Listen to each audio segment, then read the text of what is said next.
Olá, a partir de agora você é nosso convidado a acompanhar uma conversa com o senador Lazier Martins. Nosso tema, na verdade, é uma análise de temas importantes que apareceram aqui durante essa semana em que a gente grava. Estamos encerrando uma semana aqui de março bem agitada, né, senador?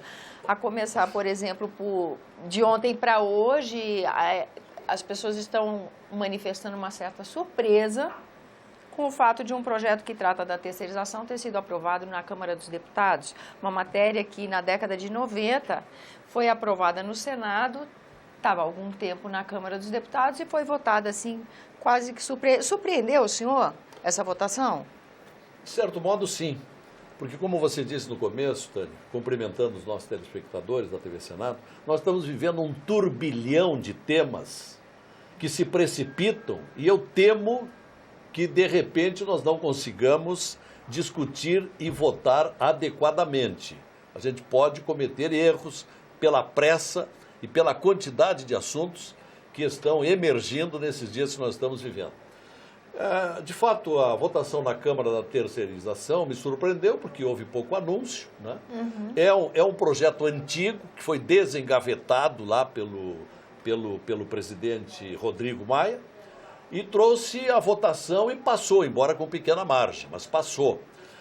Eu lhe confesso que tinha algumas restrições até bem pouco tempo, mas hoje, com 13 milhões de brasileiros desempregados e considerando a evolução dos tempos, as novas tecnologias, a redução daquele tradicional trabalho do chão de fábrica, eu acho que até para incentivar o emprego, eu estou admitindo essa terceirização também na atividade fim, porque seguramente isto vai desafogar um pouco, vai aliviar um pouco a situação do empresário. O empresário vive se queixando e com razão. Ele gasta muito, principalmente quando tem que demitir, e por isso não contrata. E por isso há tanta informalidade no emprego. Talvez a terceirização venha diminuir essa informalidade.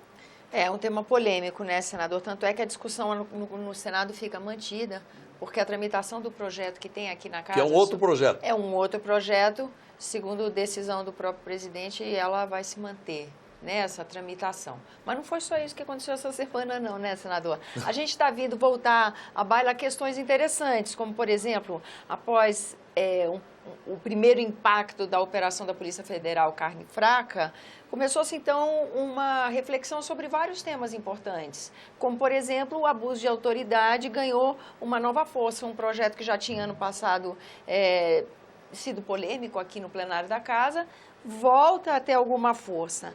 Na mesma semana em que o julgamento da votação, né, a votação da PEC do fim do foro privilegiado, rompe uma resistência, chega a ser pautado num regime acelerado de tramitação.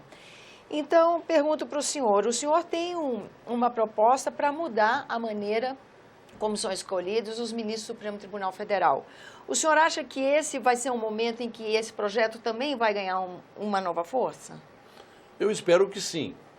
Agora, você coloca aí no mesmo contexto 3 assuntos que são diferentes, mas se interligam. A princípio eu sou contra a lei do abuso de autoridade, mesmo respeitando as razões do seu autor, o senador Renan. Mas não é hora, isso pode ficar para depois, até porque existe legislação que pune abuso de autoridade. Então não há essa pressa que está se pretendendo. A gente sabe que querem inibir a atividade da Polícia Federal, do Ministério Público Federal e Estadual e do Judiciário. Eu tenho a impressão de que esse projeto não passa pelas circunstâncias do momento. Isso dá para ficar para lá. Coincidentemente, se traz a questão do foro especial por prerrogativa de função. Eu sou a favor, embora eu particularmente apresentei lá no começo um projeto que está bem mais atrasado que o do Álvaro Dias, uma PEC, mas eu abriria a exceção para os presidentes dos poderes, não é? Mas o Álvaro quer incluir todo mundo. Não exista mais foro privilegiado para ninguém. A discussão vai começar, já está valendo, foi aberto nesta quarta-feira, já passou hoje pela segunda sessão. Tem São 5 sessões. Mais 3 na semana que vem. E quem sabe lá na quinta da semana que vem ou na outra terça vá para votação em plenário. Em primeiro turno. Em primeiro turno, claro. Depois tem o segundo e depois vai para lá, para a Câmara. Bom, eu não tenho dúvidas de que haverá emendas. Até porque tem gente que quer protelar também, que quer manter o foro privilegiado, gente que está com medo de perder o foro privilegiado, cair na justiça comum na primeira instância e lá os processos são mais rápidos, principalmente se cair nas mãos do Sérgio Moro.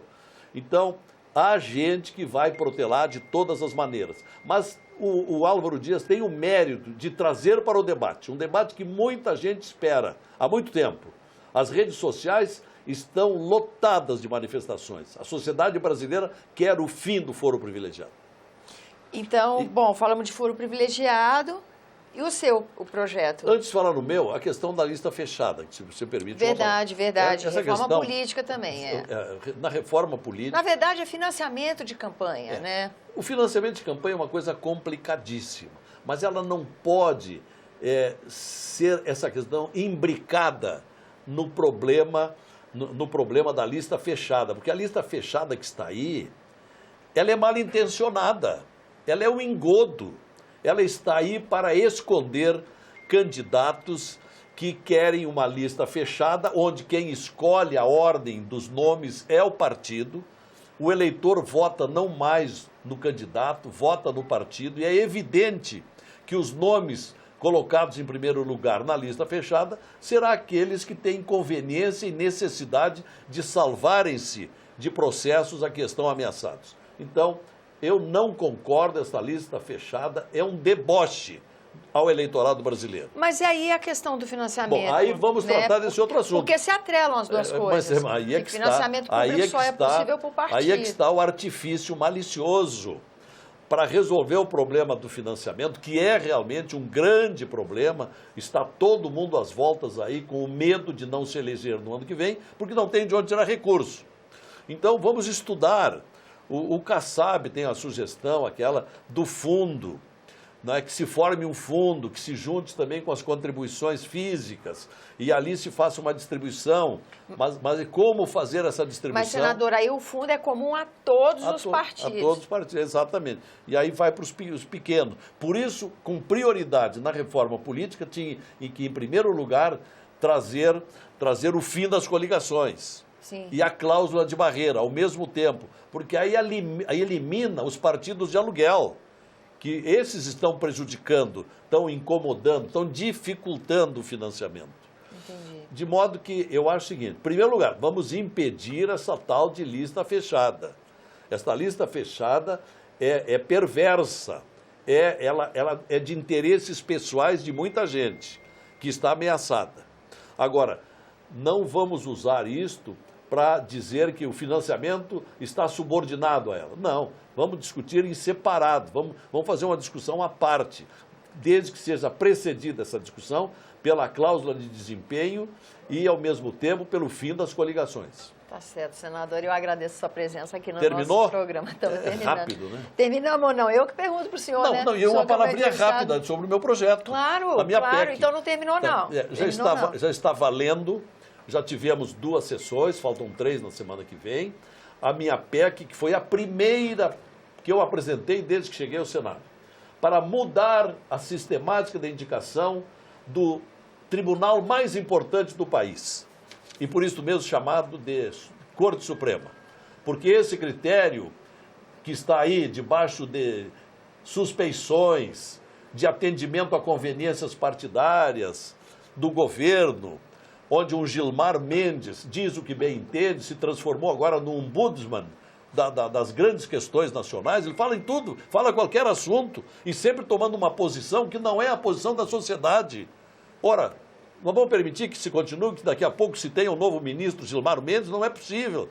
Que tenha um ministro que não passou nem no concurso para juiz, que tenha um ministro que até ontem integrava o governo executivo, no dia seguinte é ministro do Supremo Tribunal Federal. Por isso nós precisamos entregar a escolha ao mundo jurídico, a uma comissão formada de juristas presidente do Supremo, presidente dos Tribunais Superiores, procurador-geral da República, presidente do Conselho Federal da OAB, formam uma lista tríplice, observando notório saber jurídico, conduta ilibada, experiência de 15 anos na atividade, seja parecerista, seja brilhante advogado, seja procurador de justiça, seja magistrado, enfim, gente do ramo que está na lida jurídica o tempo todo. E aí teremos um Supremo Tribunal Federal autêntico, livre de suspeições.